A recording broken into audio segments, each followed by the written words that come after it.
শুভ সন্ধ্যা। নমস্কার বন্ধুরা।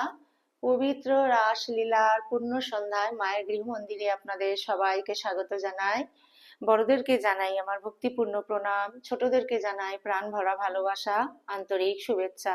আসুন বন্ধুরা, আজ এই পবিত্র রাসলীলার পূর্ণ সন্ধ্যায় আপনাদেরকে সঙ্গে নিয়ে শ্রী গুরু বন্দনা দিয়ে শুরু করছি।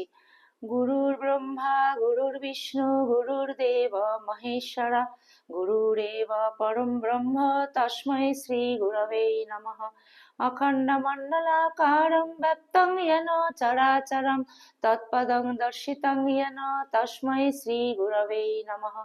অজ্ঞানতিমিরান্ধস্য জ্ঞানাঞ্জনশলাকয়া চক্ষুরুন্মিলিতং येन তস্मै শ্রী গুরবে নমঃ। ব্রহ্মানন্দম পরম সুখদম কেবলম জ্ঞানমূর্তিম দ্বন্দ্বাতীতম গগন সদৃশম তত্ত্বমস্যাদিলক্ষ্যম একম নিত্যম বিমলমচলম সর্বাদি সাক্ষীভূতম ভাবাতীতম ত্রিগুণরহিতম সদ্গুরুম ত্বং নমামি সদ্গুরুম ত্বং নমামি সদ্গুরুম ত্বং নমামি।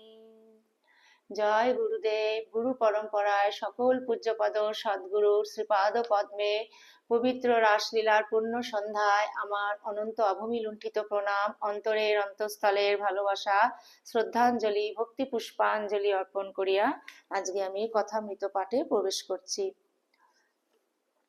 আজকে শ্রীম কথিত শ্রী শ্রী রামকৃষ্ণ কথামৃত প্রথম খণ্ড পবিত্র গ্রন্থখানি থেকে 1883 খ্রিস্টাব্দে জুন মাসে দ্বাদশ পরিচ্ছেদ বেলঘরের ভক্ত সঙ্গে এই অংশ থেকে আমি পাঠ শুরু করছি।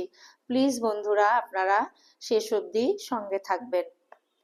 তব কথামৃতম তপ্ত জীবনম কবিবিরীরিতম কলমশাপহম শ্রবণ মঙ্গলম শ্রীমদাততম ভুবি গৃণন্তি যে ভূরিদা জনাঃ। বেলঘর হইতে গোবিন্দ মুখোপাধ্যায় প্রমুখ ভক্তেরা আসিয়াছেন। ঠাকুর যেদিন তাহার বাটিতে শুভাগমন করিয়াছিলেন, সেদিন গায়কের জাগো জাগো জননী এই গান শুনিয়া সমাধিস্থিত হইয়াছিলেন। গোবিন্দ সেই গায়কটিকেও আনিয়াছেন। ঠাকুর গায়ককে দেখিয়া আনন্দিত হইয়াছেন ও বলিতেছেন, তুমি কিছু গান করো। গায়ক গাইতেছেন, দোষ কারো নয় গো মা, আমি সখাত সলিলে ডুবে মরি শ্যামা, ছুসনারে সমন আমার জাত গিয়েছে, যদি বলিস ওরে সমন জাত গেল কিসে, কেলে সর্বনাশী আমায় সন্ন্যাসী করেছে। জাগো জাগো জননী, মূলাধারে নিদ্রা কতদিন গত হলো, কুলকুণ্ডলিনী স্বকার্য সাধনে চলমা শির মধ্যে, পরম শিব যথা সহস্রদল পদ্মে, করি স্বরচক্র ভেদ গুছাও মনের ক্ষেত, চৈতন্য রূপিণী। শ্রীরামকৃষ্ণ। এই গানে স্বরচক্র ভেদের কথা আছে। ঈশ্বর বাহিরেও আছেন, অন্তরেও আছেন।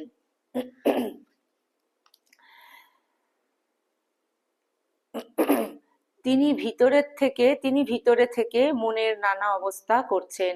স্বরচক্র ভেদ হলে মায়ার রাজ্য ছাড়িয়ে জীবাত্মা পরমাত্মার সঙ্গে এক হয়ে যায়। এরই নাম ঈশ্বর দর্শন। মায়া দ্বার ছেড়ে না দিলে ঈশ্বর দর্শন হয় না। রাম, লক্ষ্মণ আর সীতা একসঙ্গে যাচ্ছেন। সকলের আগে রাম, মধ্যে সীতা, পশ্চাতে লক্ষ্মণ। যেমন সীতা মাঝে থাকাতে লক্ষ্মণ রামকে দেখতে পাচ্ছেন না, তেমনি মাঝে মায়া থাকাতে জীব ঈশ্বরকে দর্শন করতে পাচ্ছে না। মণি মল্লিকের প্রতি। তবে ঈশ্বরের কৃপা হলে মায়া দ্বার ছেড়ে দেন। যেমন দারোয়ানরা বলে, বাবু হুকুম করে দিন, ওকে দ্বার ছেড়ে দিচ্ছি। বেদান্ত মত আর পুরাণ মত। বেদান্ত মতে বলে এই সংসার ধোকার টাটি, অর্থাৎ জগৎ সব ভুল, স্বপ্নবৎ। কিন্তু পুরাণ মত বা ভক্তিশাস্ত্র বলে যে ঈশ্বরে চতুর্বিংশতি তত্ত্ব হয়ে রয়েছেন, তাকে অন্তরে বাহিরে পূজা করো। যতক্ষণ আমি বোধ তিনি রেখেছেন ততক্ষণ সবই আছে, আর স্বপ্নবৎ বলবার জো নাই। নিচে আগুন জ্বালা আছে, তাই হাঁড়ির ভিতরে ডাল ভাত আলু পটল সব টকবক করছে, লাফাচ্ছে, আর যেন বলছে আমি আছি, আমি লাফাচ্ছি। শরীরটা যেন হাঁড়ি, মন বুদ্ধি তাদের অভিমান, আমি টগবগ করছি আর সচ্চিদানন্দ অগ্নি।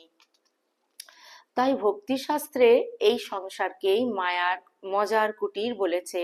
রামপ্রসাদের গানে আছে, এই সংসার ধোকার টাটি। তারই একজন জবাব দিয়েছিল, এই সংসার মজার কুটি, কালীর ভক্ত জীবনমুক্ত নিত্যানন্দময়। ভক্ত দেখে যিনি ঈশ্বর তিনিই মায়া হয়েছেন, তিনিই জীবজগৎ হয়েছেন। ঈশ্বর মায়া জীব জগৎ এক দেখে। কোনো কোনো ভক্ত সমস্ত রামময় দেখে, রামই সব হয়ে রয়েছেন। কেউ রাধা কৃষ্ণময় দেখে, কৃষ্ণই এই চতুর্বিংশতি তত্ত্ব হয়ে রয়েছেন। সবুজ চশমা পরলে যেমন সবুজ দেখে,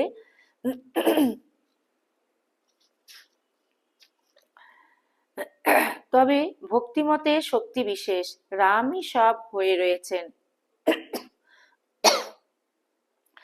কিন্তু কোনোখানে বেশি শক্তি আর কোনোখানে কম শক্তি। অবতারেতে তিনি একরকম প্রকাশ, আবার জীবেতে একরকম। অবতারেও দেহবুদ্ধি আছে, শরীর ধারণে মায়া। সীতার জন্য রাম কেঁদেছিলেন, তবে অবতার ইচ্ছা করে নিজের চোখে কাপড় বাঁধে, যেমন ছেলেরা কানামাছি খেলে, কিন্তু মা ডাকলেই খেলা থামায়। জীবের আলাদা কথা, যে কাপড়ে চোখ বাঁধা সেই কাপড়ের পিঠে ৮টা স্ক্রুপ দিয়ে বাঁধা, অষ্টপাশ। লজ্জা ঘৃণা ভয় জাতি কুল শীল শোক জুগুপ্সা অর্থাৎ নিন্দা, এই অষ্টপাশ গুরু না খুলে দিলে হয় না। ওম নিরঞ্জনম নিত্যমনন্তরূপং ভক্তানুকম্পাধৃত বিগ্রহং বৈ ঈশাবতারং পরমেশমিড্ডং ত্বং রামকৃষ্ণং শিরসা নমামঃ। ওম শান্তি শান্তি শান্তি। হরি ওম তৎসৎ। শ্রীরামকৃষ্ণার্পণমস্তু। জয় শ্রী গুরু মহারাজ জি কি জয়। জয় মহামায় কি জয়। জয় স্বামীজি মহারাজ জি কি জয়। জয় শ্রী কথামৃতকার শ্রী মাস্টার মহাশয় শ্রীম কি জয়। জয় গঙ্গা মায় কি জয়।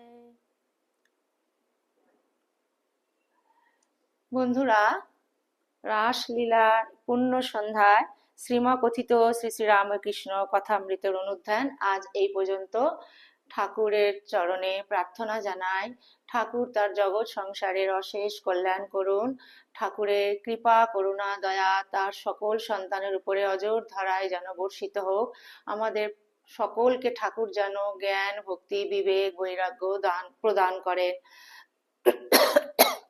আপনারা সবাই ঠাকুরের অসীম কৃপায় খুব ভালো থাকবেন, সুস্থ থাকবেন আর আনন্দে থাকবেন। সদা সর্বদা আমরা যেন মনটিকে ঠাকুরের চরণেই ফেলে রাখতে পারি। শ্রী শ্রী পরম করুণাময় ঠাকুরের দেওয়া এই দেব দুর্লভ মানব জীবন আমাদের যেন কখনো বৃথা না যায়। হে প্রভু, তুমি সদা সর্বদা সেটি রক্ষা করো। আমাদের সকলের নিজ নিজ সাধন জীবন ঠাকুর তুমি সদা সর্বদা রক্ষা করো। আজকে এই ভিডিওটি আমি এখানেই পরিসমাপ্তি করছি বন্ধুরা। আবার আরেকটি অন্য নতুন ভিডিও নিয়ে অন্য একটি পর্বে আপনাদের সামনে খুব শিগগিরই হাজির হচ্ছি। ততক্ষণ পর্যন্ত আপনারা সবাই ঠাকুর মা স্বামীজির চরণে যেন মনটিকে ফেলে রাখতে পারেন, এই ব্যাকুল প্রার্থনা করি। আপনাদের সর্বাঙ্গীন মঙ্গল কামনা করে আজকে আমি এখানেই পরিসমাপ্তি করছি। জয়তু জয়তু জয়তু শ্রী শ্রী রামকৃষ্ণ শরণম শরণ্যে শরণাগত শরণাগত শরণাগত ঠাকুর। যদি এই কথামৃতের নিত্য কথামৃত অনুধান বন্ধুরা আপনাদের ভালো লেগে থাকে, প্লিজ চ্যানেলটিকে সাবস্ক্রাইব করে আপনারা গৃহ মন্দিরের সদা সর্বদা পাশে থাকবেন।